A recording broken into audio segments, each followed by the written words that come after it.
This is the Oddball Show, a podcasting collaboration between my Productions and Oddball Magazine.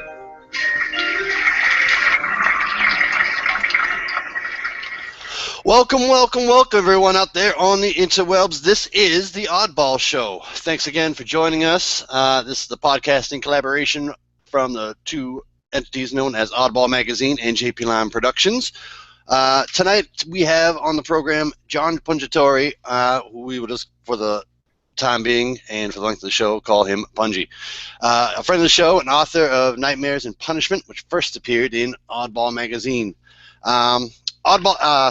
Oscar season just passed, and who better to talk about that than Pungy, all-around movie buff, producer, and set dresser for some of the biggest movies filmed in Boston. What is a set dresser, you ask? Well, don't get ahead of me, impatient hypothetical listener. We'll get there in just a moment. My name is Prof. I represent that hip-hop entity known as JP Lime Productions, and I'm here to guide you through your Oddball experience, along with my co-host, Jason Wright, editor of Oddball Magazine. Say hello there, Mr. Jason. Hello there, Mr. Jason. This is Jason Wright, editor of Oddball Magazine, and happy to have Pungy on the program. We're gonna to be here. It's gonna be great. We're gonna get talking. Prof. All right. So tonight on the show, we will be talking movies, specifically the many awesome Boston shot movies that Pungy has worked on. We'll get into some Oscar talk, perhaps, and in the second half, we might get into a philosophical discussion on heavy metal. Who knows? This is the Oddball Show. That sounds great to me. Yeah. But now, let us all welcome to the show, John Pungitore. Pungy! What's up? What's going on? Hey, man. How's things, fellas? Excellent. Thanks for being here. Welcome back. In addition to the things I just mentioned in the intro, Pungy is a world traveler. We'll talk about his blogs and photos on Wicked Awesome Traveler. But recently traveled to the, as we just explored in our pre-show interview, the very cold land of Finland. Welcome home. I did. Thanks. Thank you very much. How was Finlandia? Finlandia was cold as hell, man. I had a great time there. I did some really cool stuff. Loved the vibe of the city. And I even went to randomly go try and see the band Cradle of, they happened to be playing at a tiny club, and it was so damn cold out I didn't feel like waiting in line. Did you see him? I did not.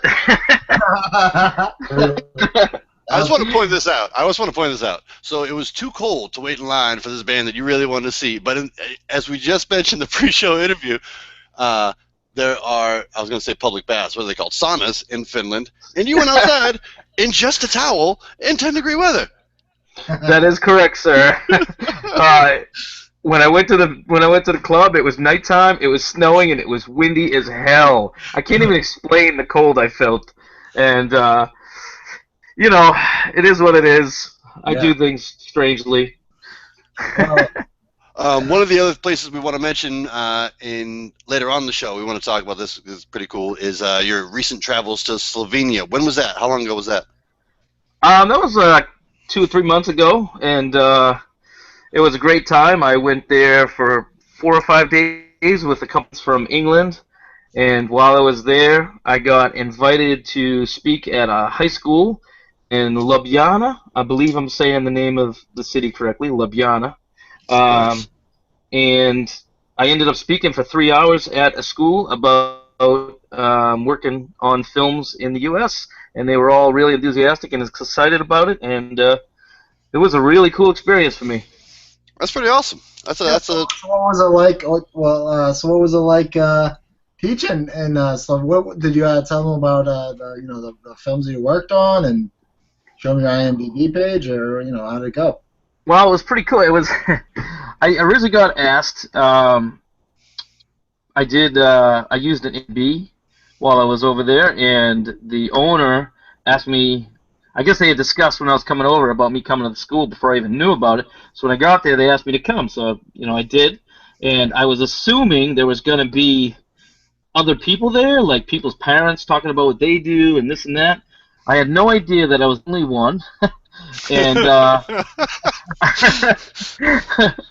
I got there and they opened up the floor to me for the whole class. I thought I had, 10 minutes of speaking. Turned out Yeah. I spoke to 3 classes for an hour at a time. And Wow, man. That's yeah, I awesome. just answered everything they wanted to know and, talked about what I did. And it ended up going so cool that it kept inviting me to the next class and the next class. It was pretty awesome. That's pretty awesome, especially considering you thought you were going in there with 10 minutes of material. Oh man, I had no idea. All I knew was I was getting up at 7 a.m. on a vacation day, and I was gonna go in and talk to some students. I had no idea what I was getting into, but it was awesome, man. That's great. Great. Yeah.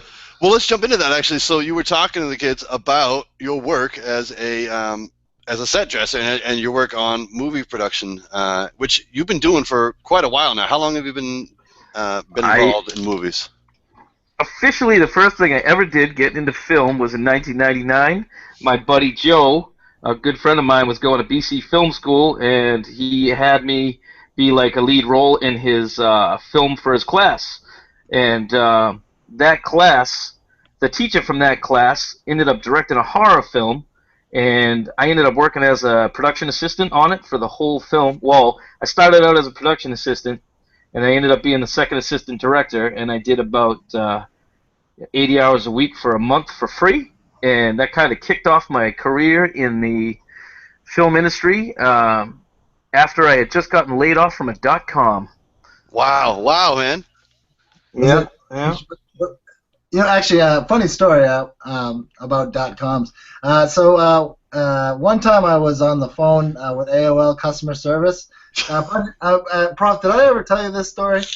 No, I don't think so. AOL. It was a long time ago. So I was on the phone with AOL customer service, and I was listening to Minor Threat, and the person who who was trying to help me with my getting onto my internet connectivity was like, "Hey, are you listening to Minor Threat?" And I was like, yeah, I am." He's like, "Oh, cool, yeah, I really dig them." And I was like, nice. He's like, "Yeah, I used to be in a band called Earth Crisis." And I was like, "Whoa, Oh, no way. Earth Crisis!" So, That's hilarious.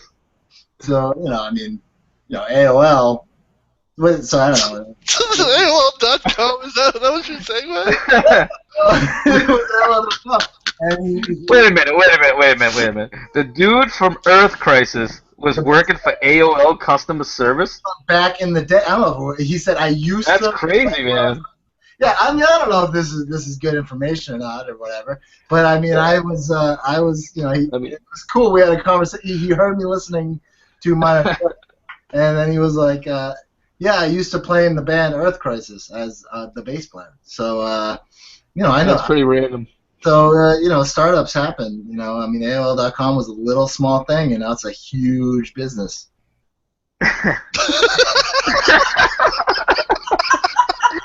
Oh, Jason, I love you, man. Oh, man. This is the awesome. Oddball Show. Truly is. Yeah, that's right. Yeah. So you were in this movie. Your buddy Joe. You starred in it. You did 80 hours, and then boom, you got into the. How did it come from this? No, so the movie that I did for my buddy Joe was a movie he was doing for his class. Then from there, I met his teacher and worked on his teacher's horror film, which ended up being this kid from Bridgewater wrote and produced this film, and I worked on that after I did Joe's film. And from there, I met multiple people in the local industry, and I met a really important person in my career, which was this guy Tim, who runs this thing called Central Booking out of Canton, and he got me. I signed up with Tim, and he got me lots of gigs on commercials. And actually, my first gig with him was working on an Aerosmith music video with Jessica Biel, of all people, Awesome. called "Fly Away From Here" was the song. That was my first gig through Central Booking, and I stayed with Tim for like 7 years before I joined the union. What did you do awesome. sorry to interrupt. What did you do on that Aerosmith video? I was just a production assistant. I worked like 3 or 4 crazy, like 20-something hour days in a row. doing whatever was needed. I'd take like the actors and stuff back and forth. I actually went to Joe Perry's house with the director for a production meeting, which was awesome because all of Aerosmith was there. And it was just me, the producer, and Aerosmith, and the art director. Sorry. And what was it like meeting Steve Tyler? Was he like Steve Tyler off? Yeah, dude, it was all good. I mean, that was the first time I met them, and they were really cool to me anyway. And at one point, we were hanging out in Joe Perry's yard, and Steven Tyler was on the phone singing the national anthem on the phone to people at NASCAR, because I guess he was going to sing the national anthem for like the Daytona 500 or something. Oh, God. And so, dude, I heard his like tryout or whatever That's over the phone. Yeah, it was so random, dude. It was. I totally appreciate Aerosmith. I grew up listening to him, whatever. I've been like a huge Aerosmith fan.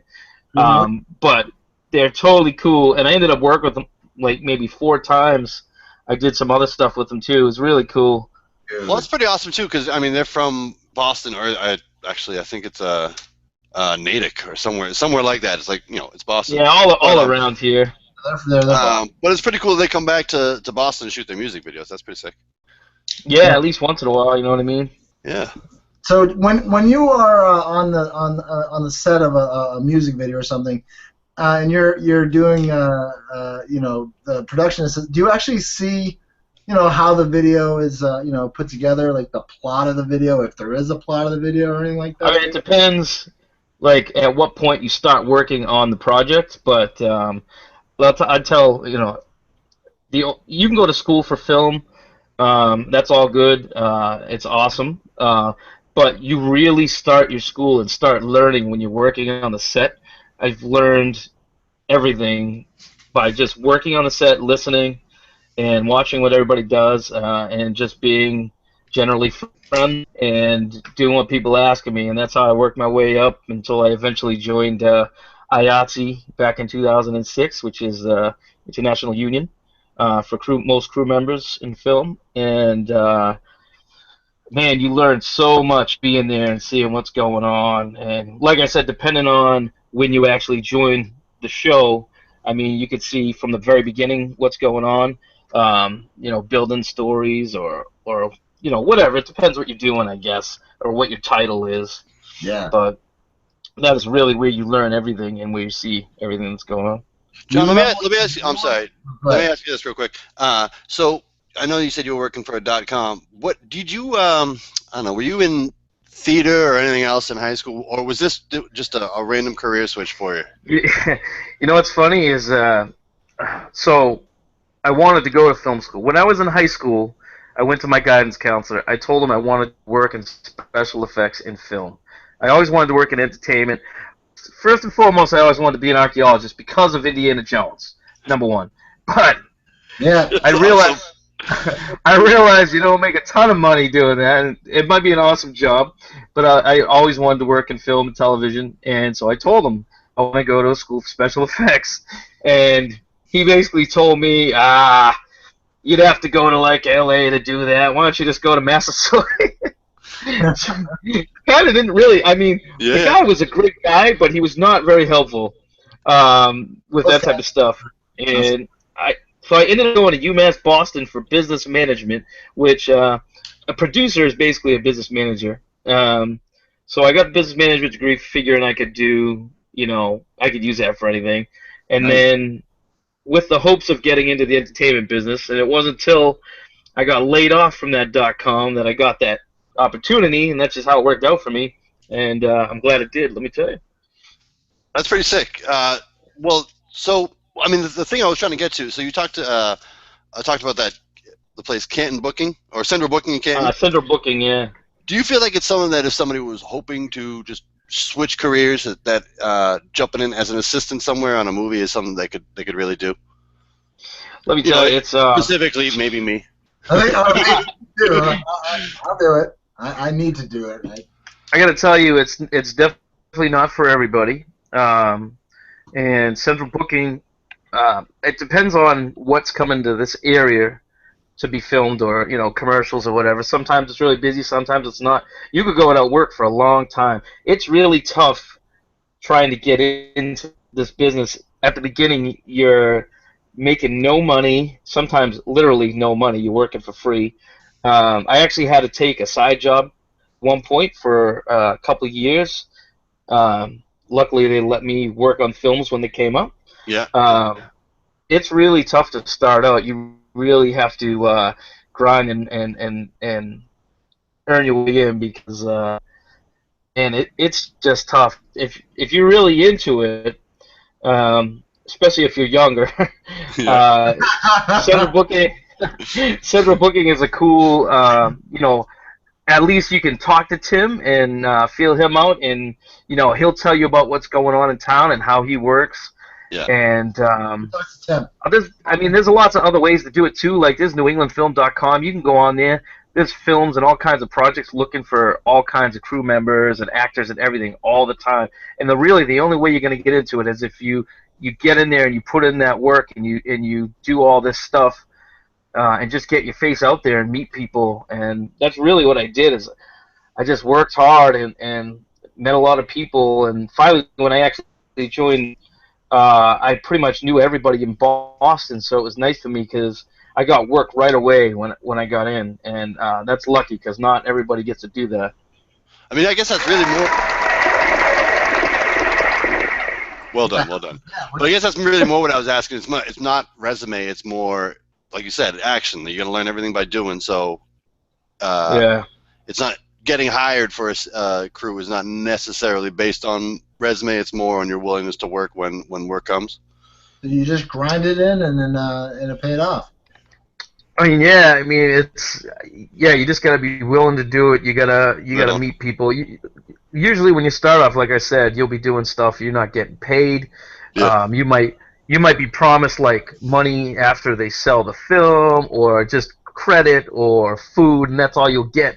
It's but you got to do those jobs in order to get on the big ones. Now, some people, like depending on their background, some people can just get onto stuff and get kind of lucky and get into things. But it's really a grind. And then once you get into it, if you're gonna put in all that effort, you also want to realize that the film industry and commercials and all that, in general, it's not. You're working minimum like 12-hour days, and then on top of my work, I always end up driving like 2 hours a day. So, plus you get lunch, so it ends up being, I get up at 5 a.m. and I don't get home till 8:30 at night, and that's a day for some people. Yeah. Know what I mean? It's hardcore. You really got to want to be into it, and the other thing is you might work and get on like a film and work for 4 or 5 months, but then you might not work for the next 4 or 5 months, depending on what's in town. You know what I mean? So you got to plan for that as well. It can be really tough, but it's if that's what you love to do, then it can also be, really fulfilling. Awesome. Yeah, fulfilling. Exactly. It's kind of what cool. with Oddball Magazine and JP Line Productions is. We grind also, as much as possible. And I know you're a grinder. I'm a grinder. I'm a total grinder. You are, brother. Grinder, keep it going. And but what I was going to say is when you were talking about being unemployed and everything and waiting for very long times, I was like, so basically you were a poet, right? For like for a while, right? And then no, I'm just kidding. I love poetry. It's good. I love poetry. I'm so glad that's my chosen profession because I'm, anyway. Why did I say that, Punji? I don't know. But I have no idea. I just say things like that whole thing. Anyway, so we were talking. I just want to go back, Prof. I know we were talking about Aerosmith. Where did you go after Aerosmith? You what was like? How did the next gig happen after Aerosmith? Well, the next gig happened from Tim at Central Booking. Once I got in with him, I was with him for about 6 or 7 years, and he would call me, and I actually got in really, really well with a couple of the local production companies that do a lot of the commercial work in town. There's Element Productions and Red Tree Productions, Picture Park. A couple of them have combined forces now, but I used to do lots of their commercials. Plus, stuff would come in from out of town, and I'd work on some of their stuff. I even worked on the TV show when I was a production assistant. I worked on the TV show Ghost Hunters, the sci-fi show, for part of a season. I've done a bunch of random stuff, a lot of films. Before I joined the union, I did a lot of indie films working as a grip and electric. Nice. I even did one that was like a Roger Corman film. Awesome. A lot of random cool stuff. Met a lot of great people too, which is really cool. I wanted to. I know we were talking. I want to talk about Ghost Hunters because I think that's awesome. And I wanted to talk about two things. Let's talk about Ghost Hunters first. Are ghosts real? What are your thoughts? Well, I'll tell you what, man.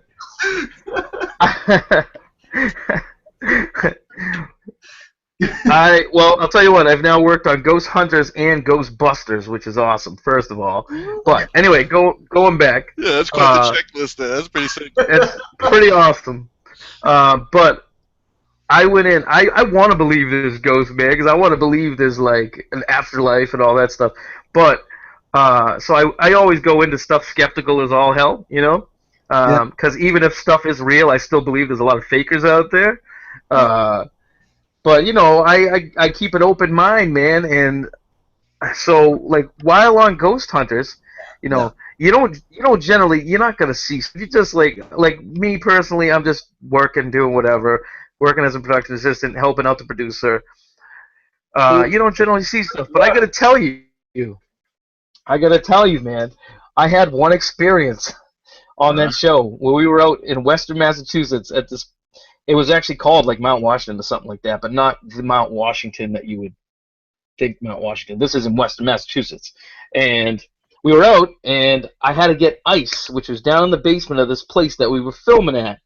And the head chef was there, and she said, I'll take you down to the basement. She also happened to be the one that originally contacted Ghost Hunters because she'd been having tons of experiences, right? So we were at the point where it was lights out because the guys were filming in the building, and they were all upstairs filming, doing their thing, and so we wanted to sneak into the house and go down to the basement with the lights out to get the ice. So we go into the house, get the ice, and it was so dark when I went downstairs. I opened the fridge door, and then something happened, and I lost the door, and it hit the wall, and I made a big noise, right? And I got nervous. I was going to disturb the guys, so I was like, let's just be quiet for a second.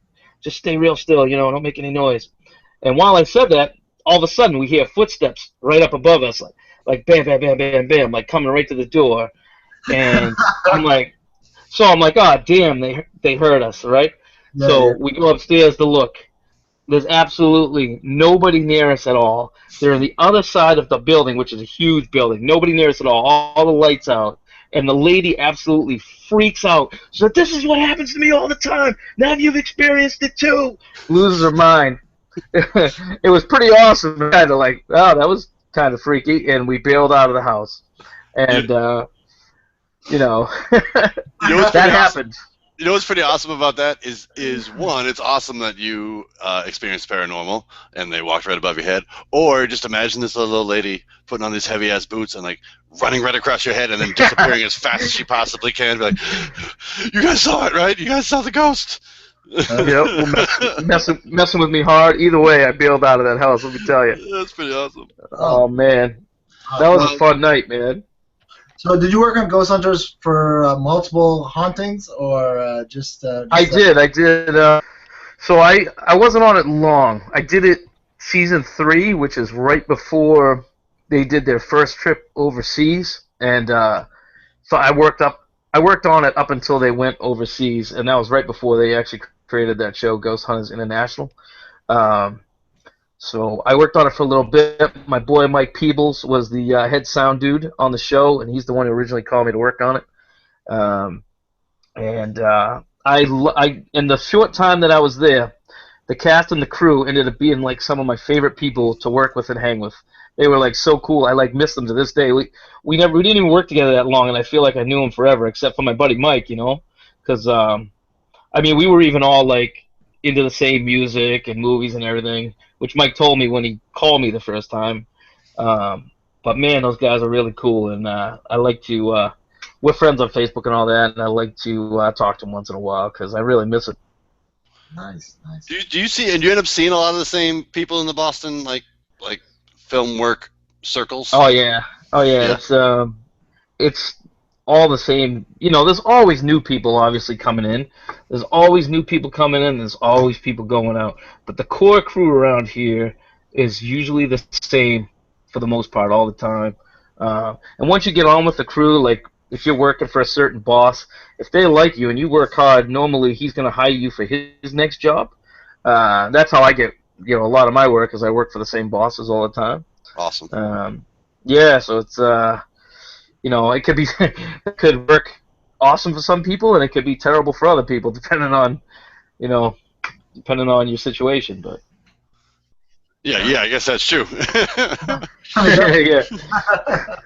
So from Ghost Hunters on to Ghostbusters, but Prof, you got something to say, right? Well, let's break in with our commercial advertisement for the night, our free unpaid commercial advertisement to our close and personal friends of the show. Sometimes it'll be Out of the Blue Art Gallery, other times it'll be Performance Spaces. Tonight, we'd like to shout out Lightspeed Studio in Roxbury with Jeff Gray and Justin Wicker, one of the hottest recording spaces for hip-hop and really any type of music. But right in the heart of Roxbury, Lightspeed Studio. Go check them out on Facebook. That's the easiest way to get in touch with them. And keep an ear out, because JP Lime will be hitting Lightspeed within the coming months for some brand new music for 2016. So Lightspeed Studio, check them out. Your sound isn't moving unless it's moving at Lightspeed. Nice. That is nice. Yeah. Might have to check that out. Can you hear some of who are some of the people who've come from Lightspeed? I'd have to get a list for them, but they're they've done a lot of Boston hip hop artists. That's really their bread and butter. So we've recorded a couple things there. They are close friends and family of Kogan, Spaceman, 1/3 of JP Line Productions. So he has a pretty good in with them. But we'll be hitting that soon. So you know who you'll hear from Lightspeed Studio? JP Line. That's who you'll hear. Hey, did you record Blue Star Boulevard there, or? No, actually, we recorded that up in New Hampshire. There's a awesome studio that we got. Crazy story for another podcast of how we ended up there. We ended up with recording time that we won from like an open mic contest. Nice. Nice. And ended up a very crazy story that we ended up in New Hampshire. But it was great. We did all of Blue Star Boulevard up there with Frank Francisco Santos, who I'm pretty sure is in Cali now. He does a lot of great music video film work for superstar hip hop artists now. So we won't ever see him again. But he's a good dude. We keep in touch with him. So who do we talk to at Lightspeed? Justin Wicker and Jeff Gray. Those are the two. So check them. The biggest thing is find them on Facebook, and it's 3 words: Lightspeed Studio. It's easy to get confused if you put it all together, but it's 3 words. So yeah, check them out. Check them out in Roxbury. All right. I have a random tidbit about some Boston hip hop. Since you brought it up, and this is a sensitive subject for some people, and then some people. That sounds like the Oddball Show to me. You brought that to the right place. Brother. Well, just completely randomly, when I'm not working on the big stuff and I have off time, I try to do a lot of my own projects and develop stuff. And I randomly directed a music video for a local Boston hip hop artist that some people love and some people love to hate. This dude, Bomb Shot. Bomb Shot, huh? All right. Bomb Shot. Yeah, I don't know if you've ever heard of him, but I did a music video for Bomb Shot, who ended up getting together with a dude out of New York called Holocaust, and they formed War Ghosts for a while. All right. Through like Wu-Tang's records, labelers, I don't know. Oh, sick. All right. But, Yeah. Just completely random, but pretty funny. Awesome. It's actually not completely random for 2 reasons. We're going to throw all that information right in the pertinent links. We want to make sure that we get your video up and moving. But Is that the first music video you've directed, or have you directed others?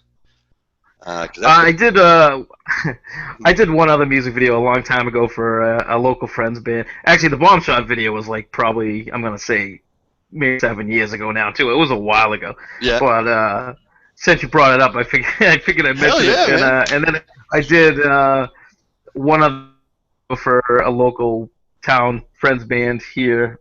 This band, Sorry Orange, that's no longer together.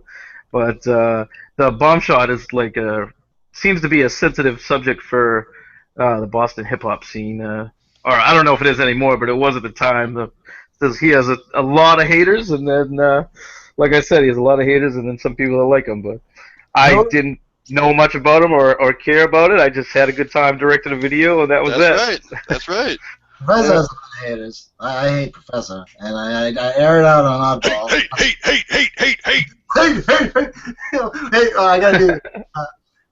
Wait, what does he say? He says, he goes, that she looks like she wears underwear with dick holes in them.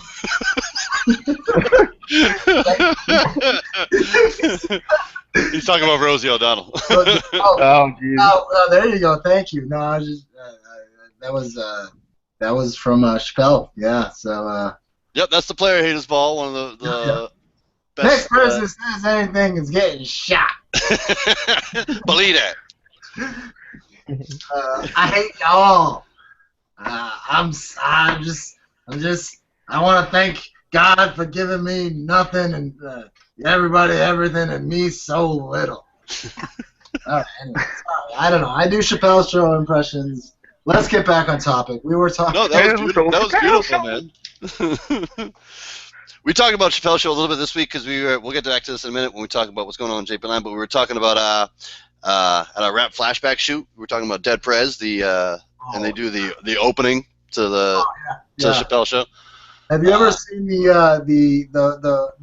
part in Chappelle Show when he does the whole Dead President song and he's walking around, he's like giving daps to everybody, drinking water, and it's like 2 minutes goes by and it's because it's like the intro of the Dead President song, right? Oh yeah. He's doing the song, and then he has like 5 seconds on stage. All right, that's it. Good night.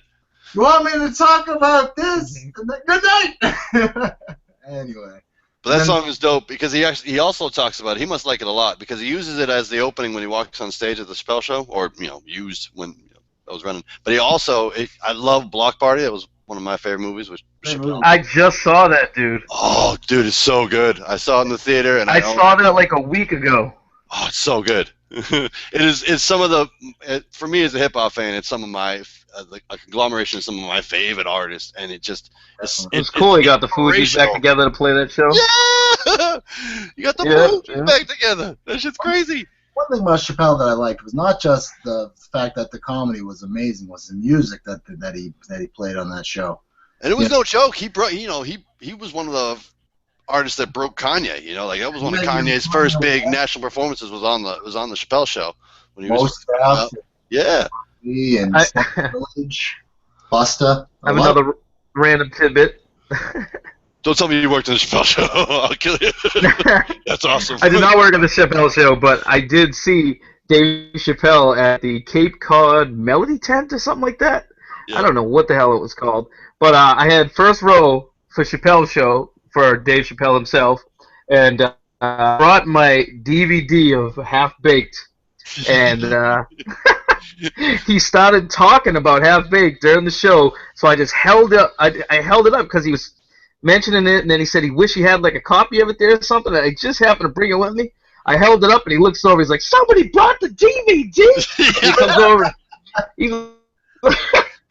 He comes over and he snatches it out of my hand, and I just fed him a marker with it as well, and he signed it while he was on stage, I was the only one that got an autograph from him because he bailed right after the show. Dude, that badass. Is so cool. That was funny, man. My only friend. He was hilarious. I love that. That's the best. Yeah, that nicely done, by the way. That's a hell of a way to get an autograph. Thank you very much. Thank you very much. I slid that right in. Somebody brought the DVD? He couldn't believe it. It was awesome. Hell yes, I did. Now sign this. Not the same thing, but I did. Have you ever had Nabba Zabba? They're all right. They're not bad. I don't know why. It's kind of like a Charleston chew, right? It's as long, it's really taffy, right? It's peanut butter. Yeah. I had it for Nabba very. Zabba. You my only friend. Nabba Zabba, you my only friend. So I got that mainly because of that movie. I ate it after a few, about 30 or 40 days because I was hungry. Both 30 or 40 days? 30 or 40 days. Yeah. I mean, I just kind of left it on my desk for a while till I just had to, it was lunchtime. I didn't bring my lunch, so I had Nabba Zabba. And I felt like Dave Chappelle all over again. Nice. Yeah. Do you often feel like Dave Chappelle? It depends in what setting, but yes, mostly. I kind of think of you that way. Thank you. You look a lot alike. I'm just as I'm just as successful. That's true. Yeah, right. Except for the 30 million. Oh, all right. 30 million, yeah. Anyway, Well, before the break, we were about to jump to your more modern film work there, John. Before the break, we were talking about the upcoming Ghostbusters 3 movie, which I saw the trailer for the other day, and I think that actually looks pretty funny. I was a little worried, even though the cast seemed awesome. I was a little worried because it took so long. Very sensitive subject. This new Ghostbusters, very sensitive to a lot of people. Yes, absolutely, and we want to hear your views on it because I mean, obviously, especially as a film buff, you followed when he was trying to get it remade with the original cast, and he couldn't get Murray signed on. Yeah. And then they had another one up in the air with Channing Tatum, which is pretty random. Another new really? Ghostbusters. Yeah. When we were doing ours, they were in talks for another all-male Ghostbusters with Channing Tatum, and I don't know who else actually, but I think that has fallen apart. But I'm not positive. well, I mean, they already made the Ghostbusters, so I mean, But is he saying in addition? in addition to, yes, they were going to make 2. Yeah, it was random. they're gonna take the cast of Magic Mike and make another Ghostbusters. Basically, yeah. Magic Mike, Ghostbusters edition. Yep. I'll exercise your demons, baby.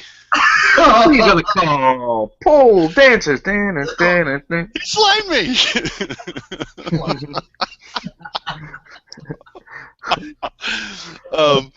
Okay, so I want to jump back to Ghostbusters in 1 second. But you know what I read today while we were talking about Channing Tatum?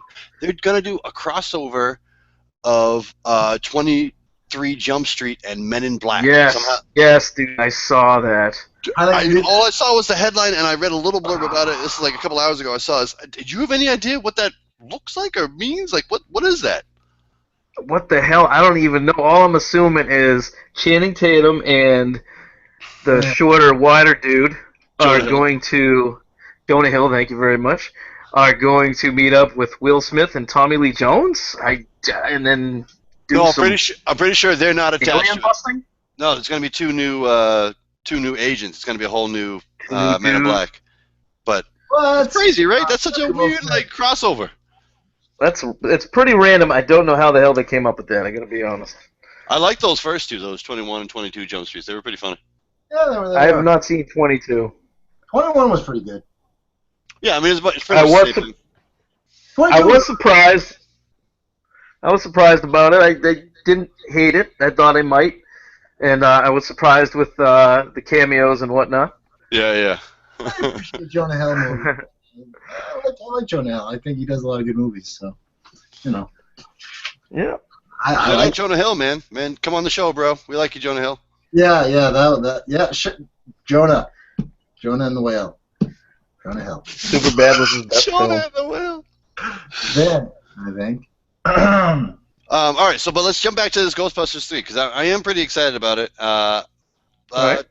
What did you actually do on Ghostbusters 3? This is you as a set dresser, right? I was a set dresser for Ghostbusters 3, and I am mainly when I do set dressing nowadays, I am mainly a truck guy. I go out and deal with all the vendors and the rentals and the purchases and the set dressing and props that we get. I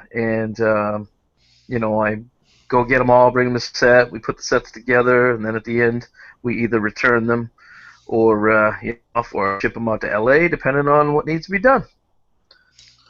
For fans of the Oddball Show here that have no one's seen the movie yet, when we go see it, what What set dressing can we watch out for to be like, yo, that's our boy.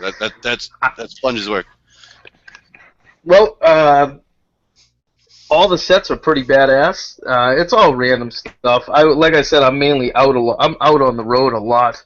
We go to like vendors all over the state, sometimes even out of state, and so there's some really cool sets. I don't want to like mention what sets are in the film or anything yet. That was kind of my sneaky way of trying to get you to do that. I mean, if you saw the trailer, you can kind of see some of the stuff that we did. I can tell you that we out in Weymouth, there's a military base, or an ex-military base, and we actually used a big part of that to build a huge green screen stage, which we made Times Square out of. Basically, we made Times Square awesome. in Weymouth, basically. Yeah, which is really cool. They built these huge walls of green screen and did that, and then the main for the film was actually right here in my hometown of Norwood, which for me was amazing. A 7-minute drive to work each day, back and forth, which was badass. And, dude, it was so amazing after driving 2 hours, a day round trip, and just to have Ghostbusters, a film that I grew up with, and a lot of people grew up with. Even no matter what you feel about the film, whether you want it to happen or you didn't want it to happen, either way, the film of the Ghostbusters in my hometown, and for me, that is just like best. And then on top of that, I get to work on it. You know what I mean? It's definitely. You should get a Ghostbusters tattoo. Together. Hey, it could happen. You never know. I have a really good buddy who's an amazing tattoo artist in Mansfield, and I might go see him. So did you? You said you were on the road a lot. Did you get to see a lot of the filming? How does the movie look to you as a fan of Ghostbusters? I did. I was on stage a lot actually too, and I thought it looked. I mean, I get to personally deal with some of the set dressing and the props. So I get to see stuff that we put into the movie, and a lot of it's really cool. Just getting to handle the stuff, it's like a dream come true. When you're a 10-year-old kid, you don't think you'd ever get to do that, and so it was really cool to get to see all that stuff. Sorry, what was the original question? Sorry, I always get off track. How's the movie look to you? Does it look like we're all going to be flocking to see it? Deadpool kind of surprised people. I thought that was hilarious. It did. I had a great time at Deadpool. So I think Ghostbusters could kind of have the same capacity that like people are kind of worried about it, but it could come out and be awesome. I think all 4 of the girls are really funny. Well, let me tell you this. Is that it was really fun to work on. All the cast really cool. I've worked with the director before. He did another film called The Heat with Sandra Bullock and Melissa McCarthy. Yep. And I did that film in Boston back in 2011. Paul Feig, and he's a really cool dude. And I don't know. There's gonna be people who don't care and they love it. It's Ghostbusters, whatever. They just want it. And then there's other people that there are some angry people out there. Let me tell you, man. There are just people that just get angry, man. Like, oh my God. So they're gonna go in, and I guarantee you, 3/4 of the angry people are still gonna go see the film, and they're gonna go in with the worst. They're gonna start right off with just the worst attitude, and then they're just gonna want to tear it to shreds. And that some of them won't like it and won't even admit it. But I don't know. I think I didn't know how I felt about it when I first heard about it, and then when I went on it, I was just psyched to be working on a Ghostbusters and happy that I had work in general. So I'm looking forward. I just want to see it. What was cool is like while on set a couple times, would he actually have us all meet up, and he act like a 5-minute little reel that he made of what we filmed up to that point. And it was really cool to look at, and so like we didn't get to see any of the CGI, so we'd like see the stunts and everything in the shots that me was really cool. I like seeing that stuff. Yeah. But what I saw was I thought it was fun. I mean, I think it's gonna be pretty cool. I don't know. We'll have to see. All I know is I appreciate that they came and they filmed in Boston, and they and a lot of local people and help emulate the local economy, and I appreciate the work, and so I'm gonna go see it, and I hope you do too. Hey, Pun, why do you think Boston's becoming the hot spot to film all the movies? You got Departed, Ted 2, Ted 1, The Notebook. I don't know why I know that. American Hustle. Yeah. See, now you're reading off. I'm reading your crew notes, man, and I've never actually seen my wife. So The Notebook I did work on, but I worked on it in South Carolina. Oh. Well, But you should have told me that pre-interview. Anyway. Well, dude, it's The Notebook. I figured you would know The Notebook was a film. The Notebook. I never. Nicholas Sparks. Well, you and a lot of dudes probably have it. But it's pretty popular with the ladies, at least. You know what? I want to do okay, so I rented 2 movies once. My wife rented The Notebook, and I rented Contagion. With Matt Damon? I don't know if it was that one or not. Oh, anyway, geez. so I am watching. I heard that Contagion is about like this huge epidemic that happens at the end. Like all these people dying. They're in these hospital beds, right? About a contagion. Yeah, basically. So I walk in, and there's this like really sentimental part of something's happening. Like this guy's saying goodbye to his. I don't know. I think it's The Notebook. Anyway, then I go. Is this Contagion? And my wife's crying. It's like, this is The Notebook. Not the same movie, but on the same kind of level. Both disastrous films. I guess. Yeah. Well, anyway, so it says here you worked on The Departed. I did, yeah. Ted and Ted 2. Black Mass. Ted and Ted 2, yep. Black Mass. I liked Ted 1 and Ted 2. I thought it was funny. But my favorite movie that I saw was definitely The Departed. Did you enjoy working on that?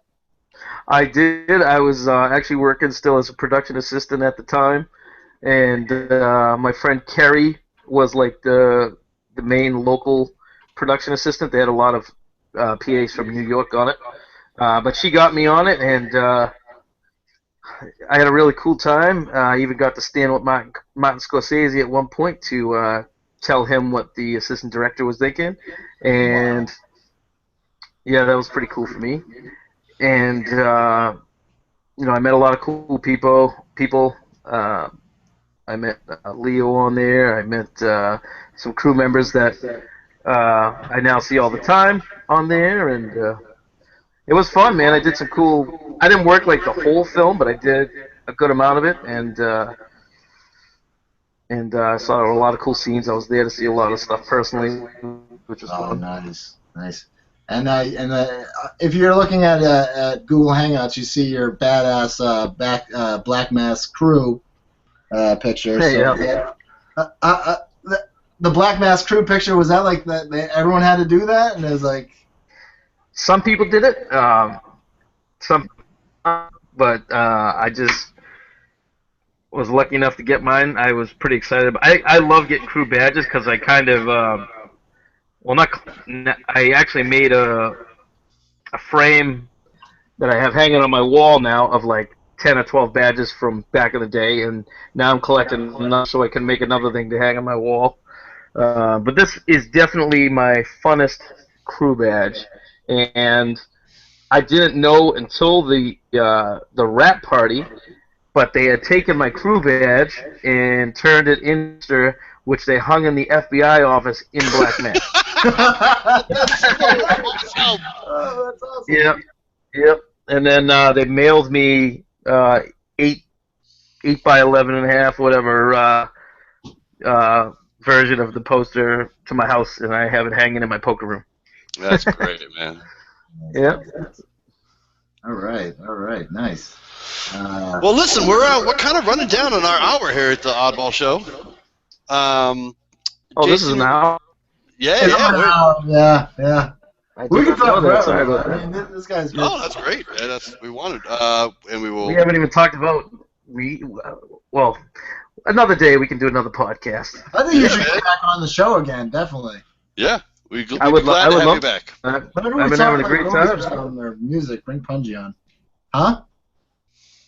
I think Punji's a great guest for he's got tons of stories. I mean, you got tons Thank you of very stories, much. Punji. I don't have that many stories at all. Not that many.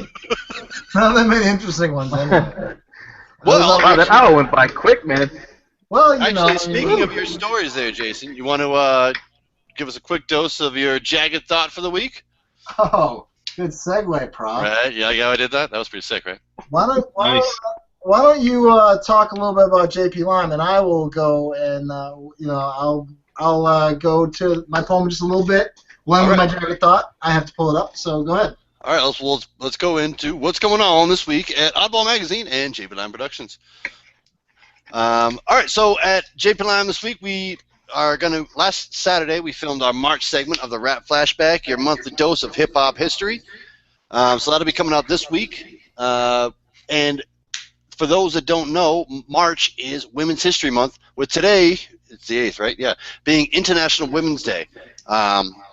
It started, we talk a little bit about it in the flashback, but the way that we celebrate it is highlighting 3 artists from the early 90s, all women artists who had a big impact on hip-hop. And we talk a little bit about the history of Women's Day and Women's History Month, which is pretty awesome. It takes its root in labor union strikes in the early 1900s, and then it spread internationally. So that's what we're doing this week, Rap Flashback.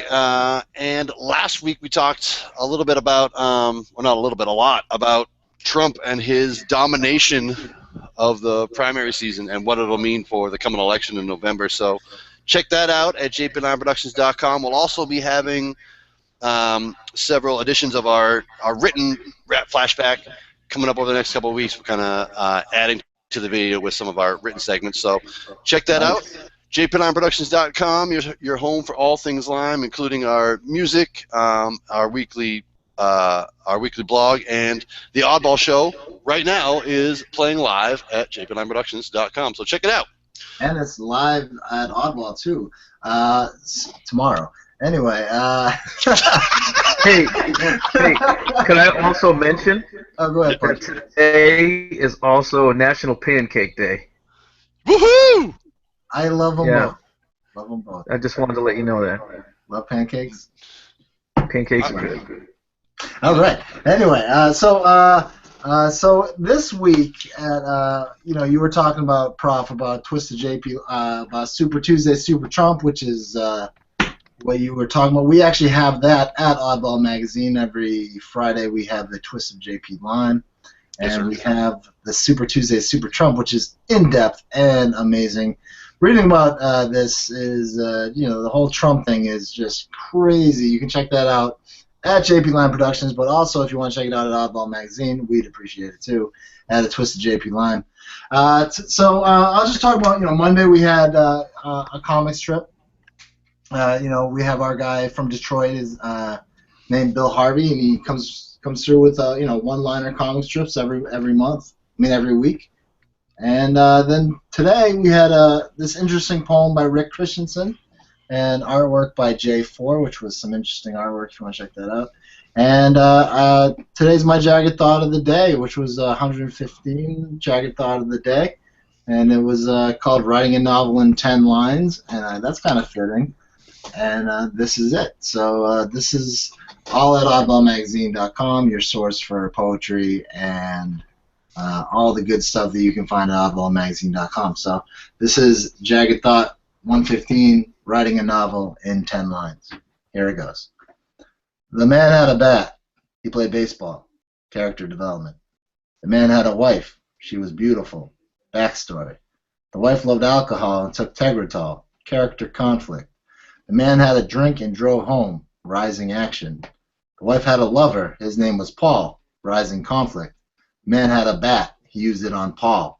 Irony. Man went to trial. The family cried. Family drama. The wife hired a lawyer. The lawyer lied. Plot twist. The man was convicted of homicide. Tragic climax. The wife moved on. The man got 25 to life. Dramatic ending. The end. Sip coffee. Pat back. Move on with life. Jagged Thought, 115. Writing a novel in 10 lines. And that was what was going on in Oddball Magazine this week. And check us out every week because we have fresh content every day, constantly updating some of the best poets in Boston and around the globe. So yeah, that was my Jagged Thought of the week. Thank you. Hello? Hello. Where'd Lon go? Prof was like, all right, he's Oh, I'm so sorry. I'm vacated. He vacated. I was talking to who I thought was everybody, but it was just me. Oh. I was having quite the monologue. Kind of like what I do all the time. Well, that brings us down near the end of the hour here at the Oddball Show. I was thinking maybe, do you want to do the list of 10? Do top 10. Wait, top 10 or list of 10? List of 10. All right, right on. All right, so we've been ending most of the recent shows with what I've been calling the list of 10, which is 10 questions, which I kind of stole from James Lipton inside the Actor Studio, which he stole from a French fellow on an interview show. I've changed them up, but I've kept one question from James Lipton. Punji, are you ready for the list of 10? I guess so. Oh, you better be. Interesting. All right, Punji, number 1. Yes, sir. What time and place would you like to be, if not here and now? I'd like to be somewhere in Europe at any time. Let me think. Right now, it'd be fine. I just want to be in Europe, man. Right on. Me too. Right now. Number 2. What is the greatest advice you've ever received? The greatest advice I ever received was to listen and learn and just be nice to everybody. Be a good person. Excellent. Number 3. What would your superpower be? My superpower would be time travel. Right. That's a good I one. don't know if that's a superpower, but that's what I want. Almost certainly is. That's like Hiro Nakamura. That's his superpower. He is the master of time and space. Hashtag nerd life. Number 4. Biggie or Tupac? Definitely Biggie. I seen him live on his only tour. Ooh, Jesus, really? What? Yeah. Mobb Deep and Craig Mack opened up with Method Man, or actually, it might have been Wu-Tang was supposed to be there, but they didn't show up. And it was at the Providence Civic Center at one of the summer jams, I think in like 1992, maybe? Or 94. Yeah, give me the loop, baby. If Scholar were here, he'd be losing his mind. He would have something to say about that. Yeah, Shout out to Scholar, JP Live Productions, my co-pilot, one of the... Chad Parento, the man who says Naz from Oddball Magazine, definitely. That's right. Chad Parento is well, let's take a quick break from the list 10. Chad Parento is one of the other oddballs here. He's the host of Stone Soup Poetry every Monday night in Cambridge. He's also the associate editor of Oddball Magazine. Scholar, Ivan DeJesus, is one of the 3 co-owners of JP Line Productions and one of the 4 mainstays Oddballs here. So shout out to both of them, and we'll check you soon. Yeah, peace. But keep on going with the top 5. We got more. All right. Oh, yeah. Number 5. Who is your favorite person? Christopher Walken. Oh! Excellent answer. Non-family member, Christopher Walken. Number 6. What is your quest?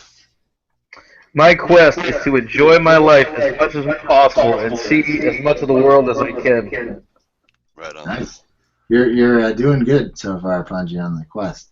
Thank you. I'm getting a bit of feedback. I don't know if you guys hear it. Hot mic.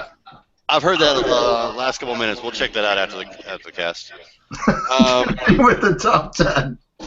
Number 7, fill in the blank. All you need is blank. All you need is family. Nice. Family. Nice. Number 8. I don't know. I guess. It was good. Don't guess yourself. It's good. It's good. Well, it was a quick question, quick answer. Rock, paper, or scissors? I go rock all the time.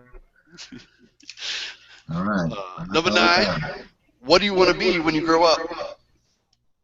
When I grow up, I want to be an archaeologist like Indiana Jones. Now that's what we call a callback. That is. Yeah. And number 10. If heaven exists, what would you like to hear St. Peter say when you reach the pearly gates? Slayer will be playing at 10 o'clock. What a good answer. I wish I had applause on you. Yes. Awesome. Hold on. Yeah, There it is. Delayed applause. Delayed applause. It's on a loop. All right, Jason, you got us queued up to go out? I do. Hey, All right. Punji, want to thank you for being on the show. You were a great guest. Thanks for dealing with our shenanigans. Not necessarily Prof's, mostly mine. But Prof is pretty much on point. But not me. Can I mention something real quick in the related social media? Yes, please. Sure, yeah. One of my side projects I'm working on is a little travel thing called Wicked Awesome Traveler, and it'd be great if you would follow me on Instagram at Wicked Awesome Traveler, and I also have at Wicked_Traveler, and Tumblr is Wicked Awesome Traveler as well. And what are some of the things we'll see at Wicked Awesome Traveler?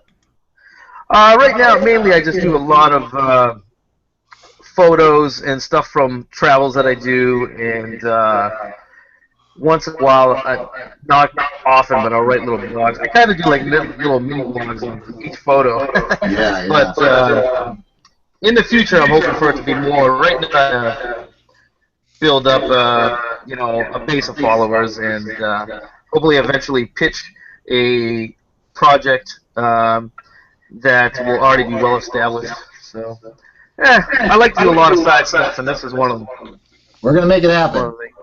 At the Oddball Show, John Pungitore is going to be on Wicked Awesome Traveler. Check it out. And go to the Instagram, Wicked Awesome Traveler. Was it Traveler? What was it again? Wicked Awesome Traveler. No, I was Is it Traveler? Wicked It's Awesome not Traveler. Traveler. But actually, I think we should, Punji, if you're down to come back sometime soon, let's really dig into that, because we mentioned a little bit about at the beginning, and we'll definitely be putting your contact info in the pertinent links. But I'd really like to dig into that a little bit, some of your world travels. And all the movies Thanks, going man. on. Yeah, we have so much more to talk about, Punji. We We haven't even talked about my short stories or anything yet. all right. Go Which you can find at oddballmagazine.com. Thank you very much for a great time. This has been fun. Yeah, dude, it was definitely great. Thanks for being on our show. And Prof, you got any closing words for the readers, the listeners, or anything? Be excellent to each other. Be excellent to each other. That's from Bill and Ted Excellent Adventure. Wild Stallions, man. That it is. All right. Keanu Reeves is a good dude. Namaste. All right, guys. Peace out. Thank you for listening to the Oddball Show. Prof, see you later. Punji, nice talking to you. You It too. was fun. All right. All right. Okay. And see you guys later. And come back next week at the Oddball Show.